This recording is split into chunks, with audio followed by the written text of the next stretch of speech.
Both Americans and Chinese have a tendency sometimes to look at events in a nationalistic manner, even if they are not aware of it. In recent events, a Chinese-owned mine had an issue and it poisoned the nearby river that millions of Zambians rely on for their livelihood. American news, most notably FT, came out with an article saying that this is very bad. This is possibly very bad for China's PR.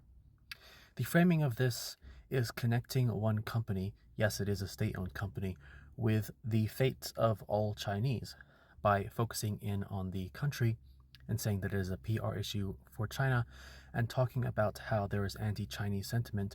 We are actually fanning the flames of that anti-Chinese sentiment. When we hear about French companies doing similar things in Africa, or some American mining companies in Peru also hurting the environment there, we don't have the messaging saying, this is bad for the PR of France, this is bad for the PR of America. When we hear about French companies doing things in Africa, do we change how we perceive France in the same way that hearing about this company in Zambia changes our perception or cements our perception of China? Chinese are equally as much culprits. If we look at Chinese media, first we see that there are Chinese criticizing these events, even though they are government-owned companies. What does this say about the freedom of speech in China? And in the comments, we see people angry about these individuals talking about this event, saying that, oh, why aren't you talking about Japan with their nuclear waste? Or why aren't you talking about the British doing this? Or the Americans doing this? And yes, I've already done this in this video.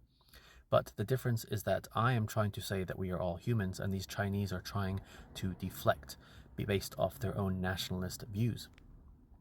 The fact that there are Chinese pushing back shows that we shouldn't be looking at this from a nationalist point of view. There are Americans and Chinese who are sad that some Zambians have been hurt by this.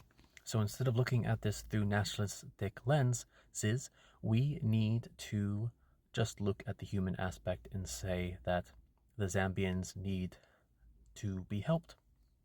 What do you think about that? Goodbye.